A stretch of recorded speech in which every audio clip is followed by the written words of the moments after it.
การท่องเที่ยวของแขวงหลวงน้ำทายังคงเติบโตอย่างต่อเนื่องในปี 2025 นี้โดยนับตั้งแต่เดือนมังกรหาเดือนกันยามีนักท่องเที่ยวเดินทางมาเยี่ยมยามและผ่านแขวงหลวงน้ำทาทั้งหมดแมน 985,322 เที่ยวคนเพิ่มขึ้น9ส่วนห้อยเมื่อเทียบไซส์ส่วงเดียวกันของปีที่ผ่านมาและสามารถสร้างรายได้หับทางกงทางอ้อมเข่าแขวงได้ประมาณ 30.70 ล้านดอลลาร์การเติบโตดังกล่าวได้แสดงให้เห็นถึงความสำเร็จของคณะนำคันแขวงและแผนกวัฒนธรรมและการท่องเที่ยวได้เอาใจใส่การพัฒนาและส่งเสริมการท่องเที่ยวโดยเฉพาะแม้นการท่องเที่ยวแบบอนุรักษ์ในป่าสงวนแห่งชาติน้ำห่าซึ่งเน้นจุดเด่นทางด้านธรรมชาติอันบริสุทธิ์และความหลากหลายทางด้านวัฒนธรรมของชนเผ่าสาเหตุที่เฮ็ดให้นักท่องเที่ยวเพิ่มขึ้นก็แมนเนื่องมาจากผลของการโฆษณาและการจัดกิจกรรมต่างๆในปีท่องเที่ยวลาว 2024 รวมทั้งงานเทศกาลนิทรรศการที่ประชาชนบรรดาเผ่าได้จัดขึ้นอยู่ภายในแขวงและบรรดาเมืองในปี 2025 นี้เส้นบุญปีใหม่ลาวบุญกินเจียงของชนเผ่าอาคาเมืองหลวงชนเผ่าม่งเมืองหลวงน้ำทาบุญบั้งไฟของเผ่าลื่อเมืองสิงห์บุญทรงเหือของเมืองนาเลและเมืองเวียงภูคางานบุญตามฮี12ของชาวพุทธซึ่งแต่ละงานมีเอกลักษณ์เฉพาะและรักษาได้ฮีตของวัฒนธรรมของชนเผ่าบวกใส่การขยายตัวของพักแฮมห้านอาหารห้านกาแฟและก็ห้านอื่นๆเฮ็ดให้นักท่องเที่ยวภายในท่องเที่ยวชายแดนจีนและต่างประเทศเข้าร่วมเป็นจำนวนหลวงหลายอีกหนึ่งในกิจกรรมที่สำคัญในปีนี้แม่นเทศกาลย่างป่าลงเหือในเขตป่าสงวนแห่งชาติน้ำห่าซึ่งเป็นเทศกาลประจำปีของแขวงได้จัดขึ้นในวันที่2หาวันที่3ตุลามีผู้เข้าร่วมจากคันศูนย์กลางท้องถิ่นนักท่องเที่ยวนักสื่อมวลชนจากภายในและก็ต่างประเทศเข้าร่วมเกือบ200 กว่าคนเพื่อผ่านมาสัมผัสกับทาแหงทางด้านการท่องเที่ยวแบบอนุรักษ์ผ่านการย่างป่าและลงเหือกิจกรรมดังกล่าวบ่เพียงเป็นการประชาสัมพันธ์เส้นทางท่องเที่ยวผจญภัยที่มีเอกลักษณ์ของแขวงหลวงน้ำทาเท่านั้นแต่ยังช่วยสร้างความรับรู้เกี่ยวกับการอนุรักษ์ทรัพยากรธรรมชาติและความหลากหลายทางด้านชีวนานาพันธุ์ของพื้นที่ดังกล่าวอีกด้วยและนอกจากนี้กิจกรรมภายในประเทศแล้วแขวงหลวงน้ำทายังได้รับความสนใจในระดับต่างประเทศจากการเข้าร่วมงานมหกรรมวางแสดงจีนอาเซียนครั้งที่22ที่นครหนานนิ่งเขตปกครองตนเองเผ่าจวงกวางซี่สป.จีนงานครั้งนี้ในนามเมืองแห่งเสน่ห์ของสปป.ลาวแขวงหลวงน้ำทาได้นำเสนอและจำลองเอกลักษณ์วัฒนธรรมของชนเผ่าและนกขวาสัตว์ประจำของแขวงการนำเสนอในครั้งนี้ได้รับความสนใจอย่างกว้างขวางจากอาเซียนและก็สป.จีนนั่นเองค่ะผู้ชมเพื่อสร้างโอกาสในการพัฒนาการร่วมมือด้านการท่องเที่ยวการค้าและก็วัฒนธรรมการเติบโตและผลสำเร็จของการท่องเที่ยวในปีนี้เกิดจากการร่วมมืออย่างใกล้ชิดระหว่างภาครัฐเอกชนชุมชนและก็ท้องถิ่นภายใต้ยุทธศาสตร์การพัฒนาและส่งเสริมการท่องเที่ยวของแขวงที่เน้นการส่งเสริมการท่องเที่ยวแบบอนุรักษ์ยืนยงมีส่วนร่วมและเป็นมิตรกับสิ่งแวดล้อมซึ่งเป็นการสร้างรายได้และก็โอกาสให้กับประชาชนในพื้นที่ควบคู่กับการอนุรักษ์ทรัพยากรธรรมชาติด้วยการพัฒนาโครงสร้างพื้นฐานการขยายผลิตภัณฑ์การท่องเที่ยวและการร่วมมือภาคพื้นที่แข็งแรงแขวงหลวงน้ำทาของ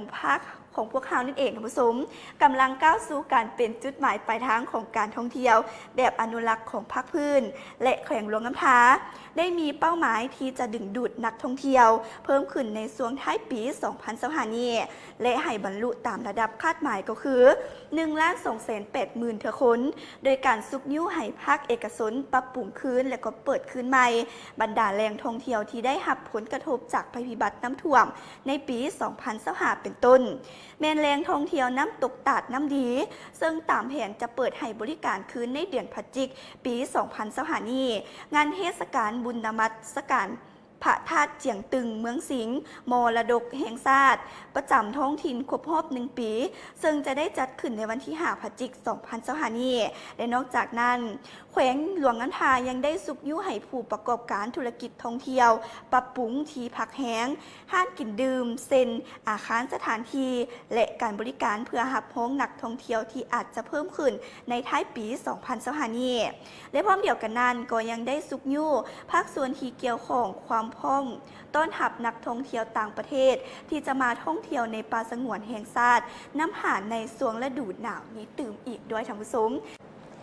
พิธีทาบทามราคาหัวหน่วยขันบ้านเพื่อประกอบคำคิดคำเห็น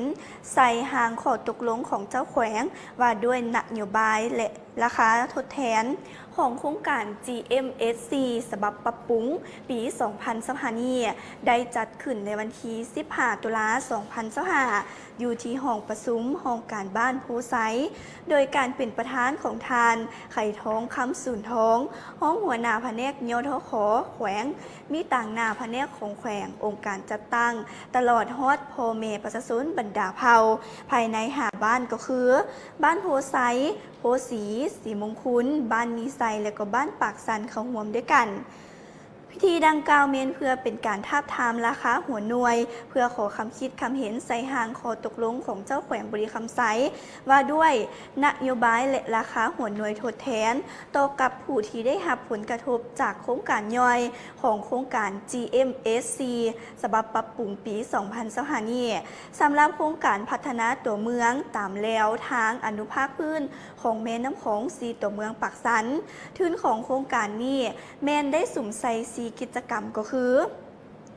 สร้างสนามกำจัดขี้เหงื่อตั้งอยู่ที่บ้านนาสมโมเมืองปากสันโครงการก่อสร้างห้องระบายน้ำฝนเฉพาะเมนเขตปากสัน1และก็ปากสัน2โครงการระบบบำบัดน้ำเปื้อนอ่างมีทั้งหมดเมน8 จุดตั้งอยู่เทศบาลเมืองปากสันและโครงการก่อสร้างป้องกันตะฟังเจือนแคมน้ำสันอยู่ส่วนต้านเจือนปากน้ำสันหาส่วนต้านเจือนบ้านสีมงคุลและอีกจุดหนึ่งแมนอยู่ส่วนขวน้ำสันหาหลังโฮงแฮมปากสันซึ่งว่าพิธีคณะรับผิดชอบการจัดตั้งปฏิบัติหัวหน่วยสดเสยของโครงการ ADB ภายในเทศบาลเมืองปากสันได้รายงานราคาสดเสยสิ่งปลูกสร้างต่างๆในด้านให้กับพ่อแม่ประชาชนที่ได้เข้าร่วมรับทราบพร้อมเดียวกันนั้นพ่อแม่ประชาชนที่เข้าร่วมยังได้พร้อมกันประกอบคำคิดคำเห็นต่อกับการจัดตั้งปฏิบัติเวียกงานในด้านต่างๆของโครงการในระยะที่ผ่านมาอย่างกงไปกงมาเพื่อรับฟังการอธิบายชี้แจงจากคณะประธานและอนุกรรมการรับผิดชอบเวียกงานที่เกี่ยวข้องทั้งนี้ก็เพื่อแนใส่ให้เห็นการจัดตั้งปฏิบัติเวียกงานของโครงการดังกล่าวมีผลสำเร็จตามทิศทางแผนที่ว่าได้กำหนดไว้ในตอนบ่ายของวันเดียวกันนั้นคณะดังกล่าวยังได้สืบต่อลงโฆษณาเผยแพร่การจัดตั้งปฏิบัติหัวหน่วยสดเสยของโครงการ ADB อยู่ที่ห้องการบ้านพลไซเพื่ออธิบายชี้แจงข้อมูลพื้นฐานหัวหน่วยสดเสยต่อกับพ่อแม่ประชาชนบรรดาเผ่าภายในบ้าน4 บ้านก็คือบ้านหงไซบ้านอนุสรณ์บ้านอนุสรณ์ไซบ้านโพนไซและก็บ้านศรีวิไลตื่มอีกนะท่านผู้ชมนี่ก็ถือว่าเป็นเวียกงานการทาบทามแขวงอัตตปือแหล่งข่าวจากแขวงอัตตปือแห่งหัววาฐานพงไซซักอินทาราชหองรัฐมนตรีกระทรวงแรงงานและสวัสดิการสังคมผู้ซี่นำเวียกงานแก้ไขปัญหาระเบิดโบทันแตกพร้อมด้วยแขนงการที่เกี่ยวข้องของแขวงอัตตปือเคลื่อนไหวเยี่ยมยามภาคสนามเก็บกู้ระเบิดโบทันแตกของโครงการเก็บกู้ระเบิดแห่งชาติในวันที่ 14 ตุลาคม 2025 ที่บ้านตัดกลุ่มเมืองสานไสแขวงอัตตปือโอกาสดังกล่าวทานพงไซซักอินทาราชได้รับฟังการรายงานโดยย่อบรรดาผลสำเร็จในการเคลื่อนไหวเวียกงานต่างๆอยู่ภาคสนามที่ปมปฏิบัติงานอยู่เขตบ้านตัดกลุ่มเมืองสานไสซึ่งได้เริ่มจัดตั้งปฏิบัติมาตั้งแต่วันที่ 3 ตุลาคม 2025 ในพื้นที่เป้าหมาย 46,000 กว่าตารางเมตรซึ่งแม่นพื้นที่เกษตรกรรมของประชาชนและคาดว่าจะให้สำเร็จในวันที่ 22 พฤศจิกายน 2025 ผ่านการกดกู้ระยะผ่านมาได้พบระเบิด3 ลูกเป็นระเบิดประเภทบอมบี้ และโอกาสนี้ท่านพงษ์ไสศักดิ์อินทาราชได้แสดงความย่องย้อสมเสยต่อพนักงานที่พร้อมปฏิบัติหน้าที่ภาคสนามในการกวดกู้ระเบิดออกจากพื้นที่เพื่อเฮ็ดให้หน้าที่ทำการผลิตของพ่อแม่ประชาชนมีความปลอดภัยจากลูกระเบิดบ่ทันแตกอิงตามข้อมูลจากโครงการเก็บกู้ระเบิดบ่ทันแตกแห่งชาติประจำแขวงอัตตปือแห่งฮู้วาปัจจุบันแขวงอัตตปือเป็นแขวงหนึ่งที่รัฐบาลสหรัฐอเมริกาได้ให้การช่วยเหลือแก่โครงการเก็บกู้ระเบิดแห่งชาติเพื่อเคลื่อนไหวเวียกงานอยู่ในแขวงซึ่งประกอบด้วยทีมงานภาคสนามทีมงานเก็บกู้ทีมงานสำรวจด้านวิชาการทีมงานสำรวจโบแมนด้านวิชาการทีมงานโฆษณาศึกษาความเสี่ยงและทีมงานตัดหญ้าด้วยแห่งงานขนซึ่งวันนี้ก็เป็นเรียกงานที่ว่าเพิ่นก็ได้มีการสุกยู่ส่งเสริมนั่นก็คือเป็นทางด้านห้องรัฐมนตรีกระทรวงหสสสุกยู่เวียกงานกวดกู้ระเบิดอยู่ที่แขวงอัตตปือนั่นเองเพื่อให้พ่อแม่ประชาชนมีความสบายใจในการทำการกิจกรรมนั่นเองท่านผู้ชมเทลโลจิสติกบริษัททับอิฐของลาวที่มีระบบขนส่งทันสมัยที่สุดนั่นเองจัดขึ้นในวันที่15 ตุลาคม 2025 นี้ที่นครหลวงเวียงจันทร์เพื่อเฉลิมฉลองวันครบรอบ 16 ปี แห่งการก่อตั้งบริษัทสตาร์โทรคมยูนิเทลซึ่งเป็นหนึ่งในบริษัทสมาชิกของบริษัทหุ้นส่วนลงทุนสากลเวียดเทลประจำสปป.ลาวได้จัดพิธีเปิดบริการขนส่งยูนิเทลโลจิสติกอย่างเป็นทางการอยู่นครหลวงเวียงจันทร์สปป.ลาวโดยการเป็นประธานห่วมของสหายพลโทคำเลี้ยงอุทะไก่ซ้อนรัฐมนตรีกระทรวงป้องกันประเทศแห่งสปป.ลาวและสหายพลเอกฟานวันย่างรัฐมนตรีกระทรวงป้องกันประเทศแห่งสสเวียดนามมีรัฐมนตรีกระทรวงเทคโนโลยีและการสื่อสารรัฐมนตรีกระทรวงโยธาธิการและขนส่งมีเอกอัครราชทูตผู้มีอำนาจเต็มแห่งสสเวียดนามประจำสปป.ลาวมีคณะนำกระทรวงองค์การแขนงการพร้อมด้วยบรรดาแขกเข้าร่วมเพื่อสืบต่อภารกิจในฐานะผู้นำตลอด 16 ปีในการสร้างโครงข่ายพื้นฐานด้านโทรคมนาคมยูนิเทลได้ตัดสินใจลงทุนในแขนงขนส่งโลจิสติกด้วยยุทธศาสตร์ที่มีแบบแผนและขนาดใหญ่ยูนิเทลโลจิสติกสั่งตั้งขึ้นโดยมีเป้าหมายเพื่อกลายเป็นบริษัทขนส่งอันดับหนึ่งในสปป.ลาวประกอบส่วนลดผ่อนต้นถึงด้านการขนส่งของประเทศให้เหลือ 15 ส่วนห้อยของ GDP และสั่งเวียกเหตุงานทำหลายกว่า 30,000 ตำแหน่งให้กับประชาชนลาวและเพื่อให้เป้าหมายนี้เป็นจริงยูนิเทลโลจิสติกจะสร้างระบบนิเวศโค้งห่างพื้นฐานที่ครบถ้วนซึ่งประกอบมีศูนย์กลางขนาดใหญ่ 3 แห่งในเขตเศรษฐกิจที่แขวงอุดมไซด์ 3 เฮกตาร์นครหลวงเวียงจันทร์ 7.2 เฮกตาร์และแขวงสวรรณเขต 5 เฮกตาร์ซึ่งเฮ็ดหน้าที่เป็นสางเก็บสินค้าแบบครบวงจรพร้อมนั้นยังมีคลังเก็บสินค้าธุรกิจ6 แห่งอยู่ด่านซ้ายแดนยุทธศาสตร์กับเวียดนาม ไทยและจีนที่มีจุดบริการ 1,500 แห่งรวมเอาทั้ง 18 แขวงทั่วประเทศซึ่งหลายกว่าคู่แข่งรายใหญ่ที่สุดในปัจจุบันถึง 2 เท่าซึ่งว่าเพื่อเป็นการรับประกันเสื่อมโตไปถึงทุกๆบ้านการจัดตั้งเครือข่ายการขนส่งอัจฉริยะที่ผสมผสานเส้นทางทางบกระหว่างแขวง306 เส้นทาง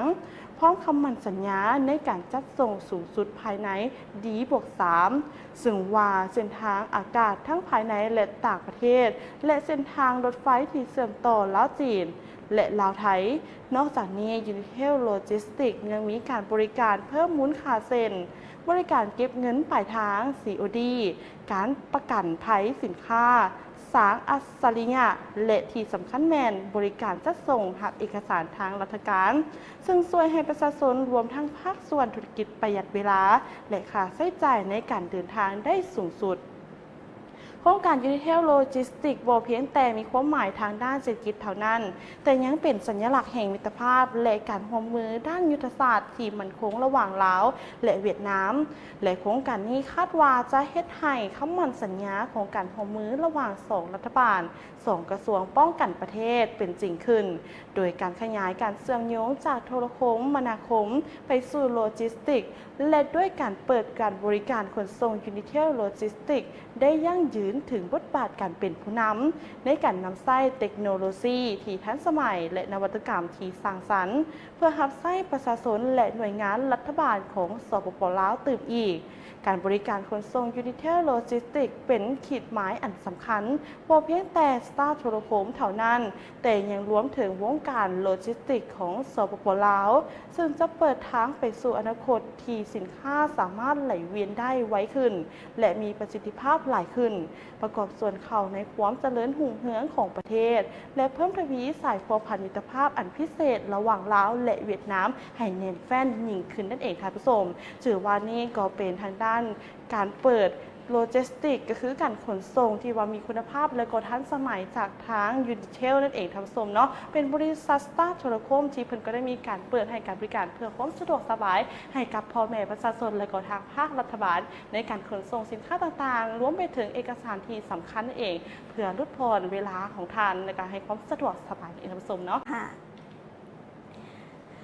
พิธีเฉลิมฉลองวันแห่งความปลอดภัยประจำปีของบริษัทไฟฟ้าน้ำเทินสงได้จัดขึ้นในวันที่15 ตุลาคม 2025 นี้ที่เฮือนจักรเขื่อนไฟฟ้าน้ำเทินสงเมืองยมราชแขวงขมวน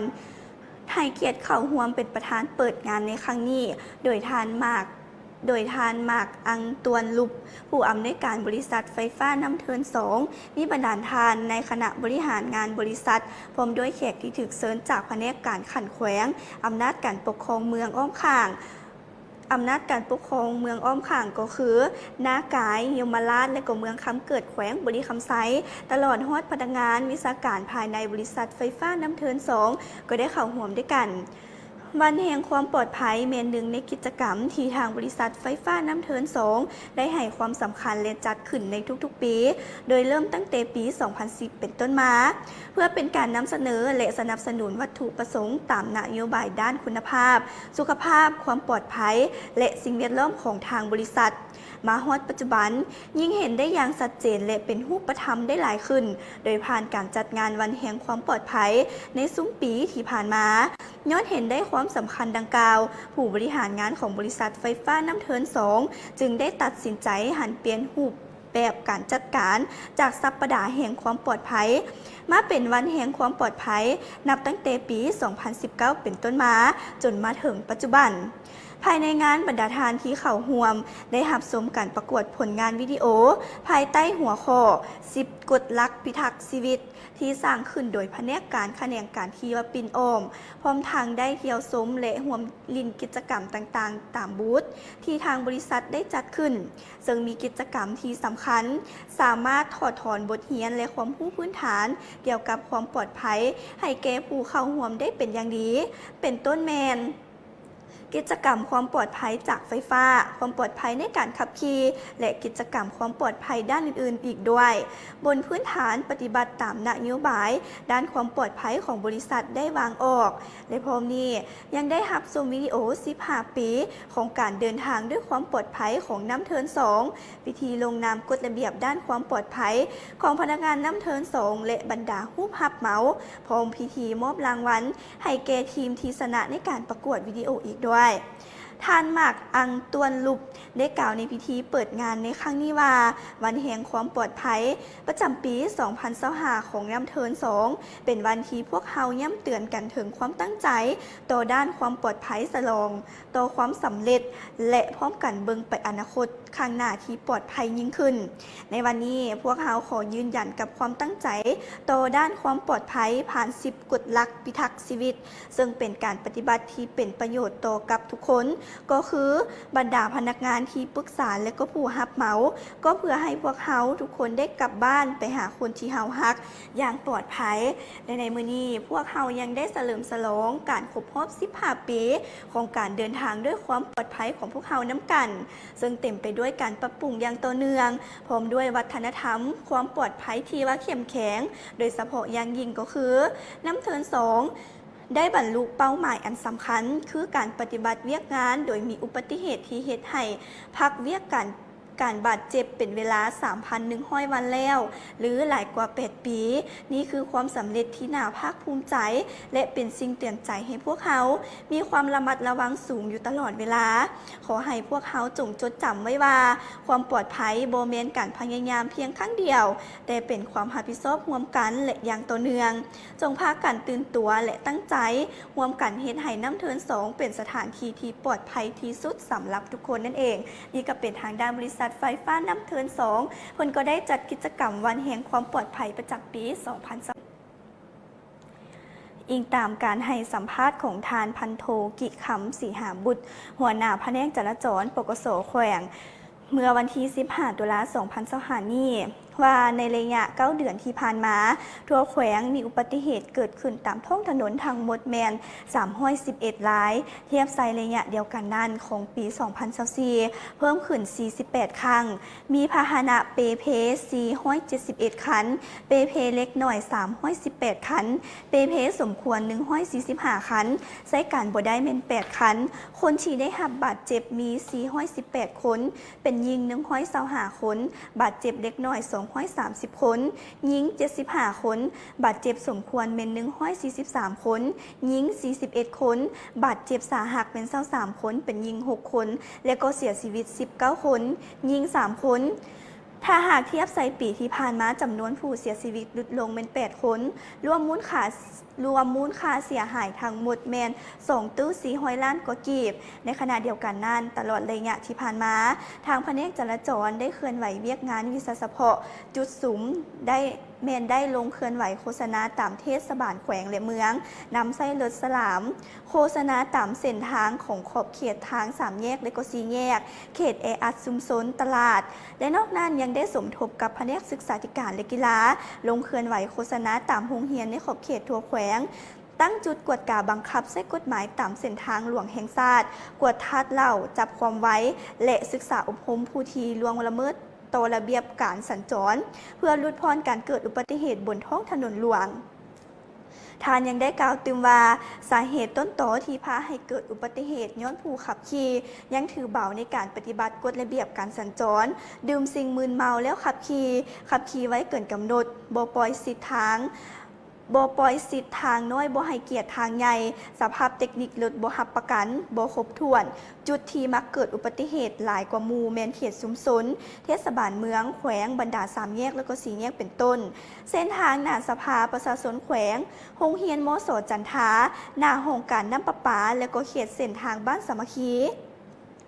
และในปี 2026 นี้เพื่อเฮ็ดให้สภาพอุบัติเหตุหลุดผ่อนลงทางแผนกจราจรปกส.แขวงจะได้ลงสืบต่อเคลื่อนไหวเวียกงานวิสาเฉพาะโดยจะได้ลงเคลื่อนไหวสืบต่อโฆษณากฎระเบียบการสัญจรตามท้องถนนหลวงสำนักงานองค์การบ้านและก็โรงเรียนกวดกาบังคับใช้กฎหมายจับความไว้กวดทาสเหล้าและศึกษาบุคคลผู้ที่ขี่ละเมิดกฎระเบียบการสัญจรประสานสมทบกับแผนกการที่เกี่ยวข้องเกี่ยวกับบรรดาป้ายเตือนป้ายห้ามป้ายบอกสิทธิ์และดอกไฟเยียงทางที่มีการเปและบ่ทันเพียงพอตามเส้นทางจุด3 แยกแล้วก็4 แยกที่ว่ามีความเสี่ยงที่พาให้เกิดอุบัติเหตุสูง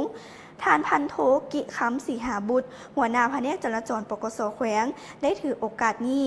เฮียงฮ้องถึงผู้ที่ว่าขับขี่ใช้รถใช้ถนนให้เอาใจใส่ปฏิบัติตามกฎระเบียบการสัญจรอย่างเข้มงวดถ้าหากดื่มสิ่งมึนเมาห้ามขับขี่งานพาหนะเวลาขับขี่ต้องให้เกียรติซึ่งกันและกันมันกวดเช็คสภาพเทคนิครถให้อยู่ในสภาพพร้อมใช้งานทางนี้ก็เพื่อหลีกเลี่ยงการสูญเสียทางด้านชีวิตและทรัพย์สินจากการเกิดอุบัติเหตุตามท้องถนนต่างๆอย่างท่านผู้ชม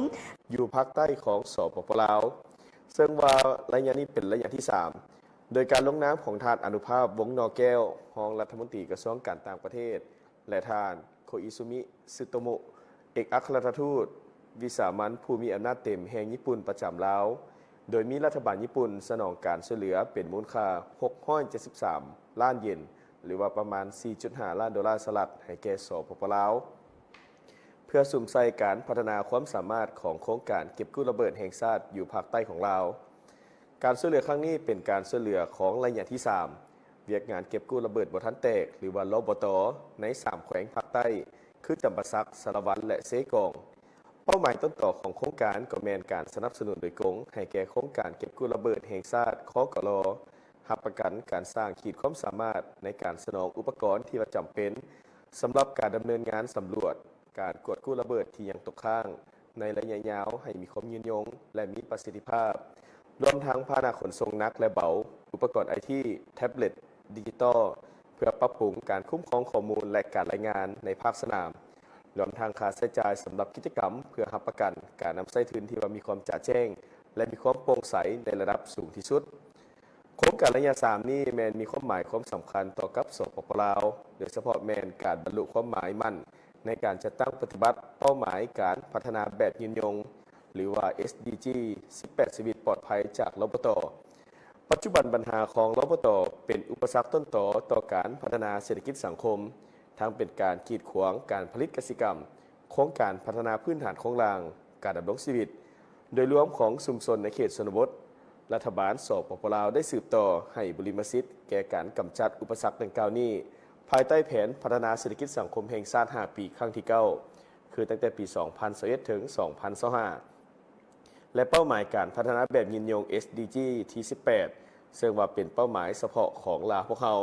และจึงได้มีการจัดตั้งปฏิบัติในการสืบต่อให้การช่วยเหลือเวียกงานการเก็บกู้ระเบิดที่ว่าบ่ทันแตกหรือว่ารปต.อยู่ในของเขตทางภาคใต้โดยเฉพาะกับแมน3 แขวงคือแขวงจำปาสักสารวัตร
ท้ายอาทิตย์ที่ผ่านมานี้องค์การแพทย์สากลประจำเมืองปากท้าร่วมกับองค์การศึกษาธิการและกีฬา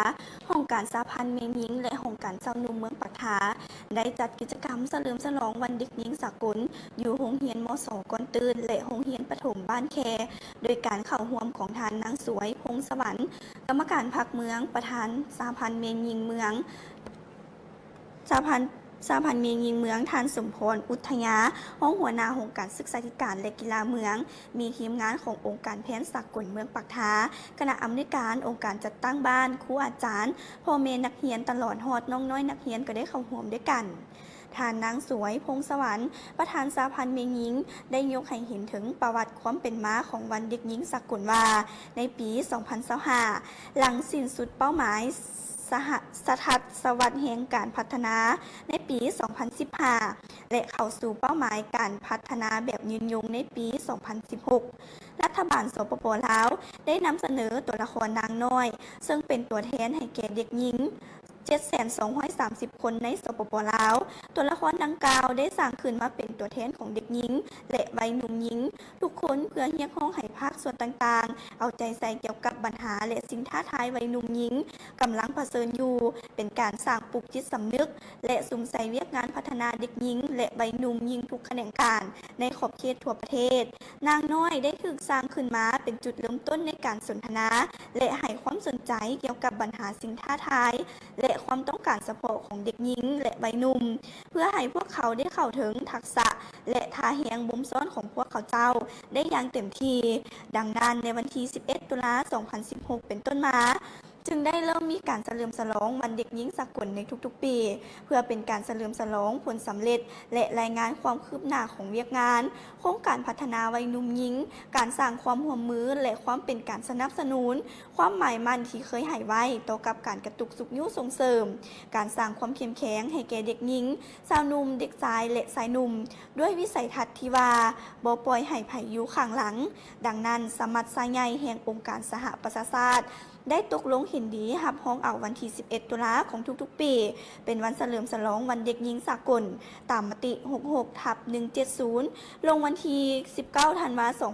2011 ทั้งนี้ก็เพื่อเป็นการส่งเสริมสิทธิของเด็กหญิง และรับรู้ถึงปัญหาสิ่งท้าทาย เด็กหญิงที่เด็กหญิงกำลังเผชิญอยู่ในขอบเขตทั่วโลกของเฮานั่นเองท่านผู้ชมซึ่งวันนี้ก็เป็นขององค์การแพทย์เพิ่นก็ได้สร้างกิจกรรมเฉลิมฉลองวันเด็กหญิงสากลสำหรับโครงการส่งเสริมการเลี้ยงไก่บริษัทซีพีลาวจำกัดได้นำเอาไก่น้อยมามอบให้แก่แขวงเพชรสมบูรณ์ในตอนบ่ายของวันที่20 ตุลานี้อยู่ที่ห้องรับแขกของว่าการแขวงโดยการกล่าวมอบของทานวิธานสมมะผู้บริหารฝ่ายขายอาหารสัตว์และพันธุ์สัตว์บริษัทซีพีลาวจำกัดและกล่าวรับโดยทานสุขสวัสดิ์วงภูมิเล็กของเจ้าแขวงเพชรสมบูรณ์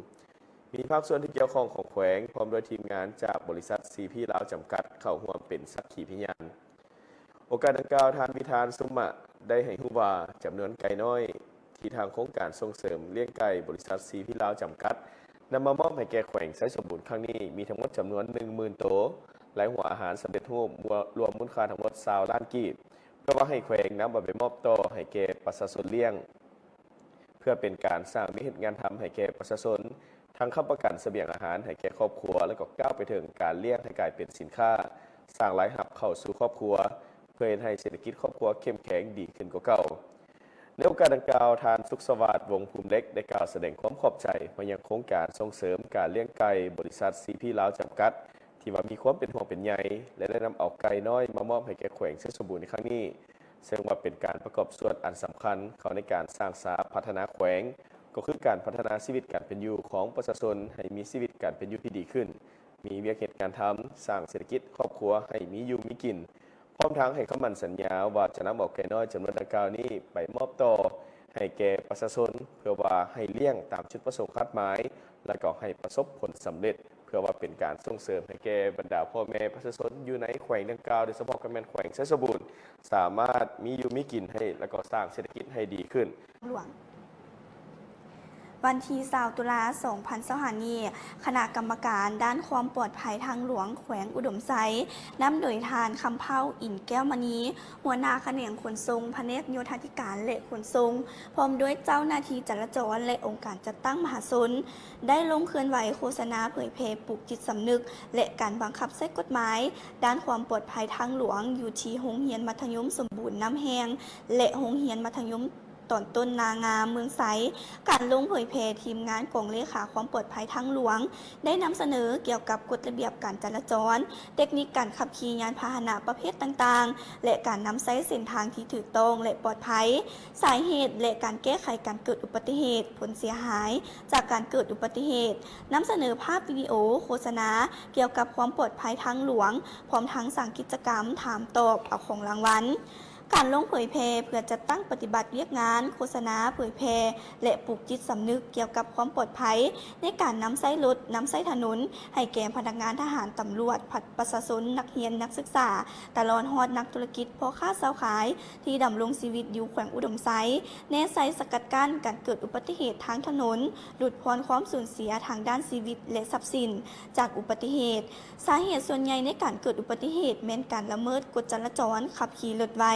ดื่มสิ่งมึนเมาแล้วขับแสดงออกปี 2024 แขวงอุดมไซมีอุบัติเหตุเกิดขึ้นทั้งหมด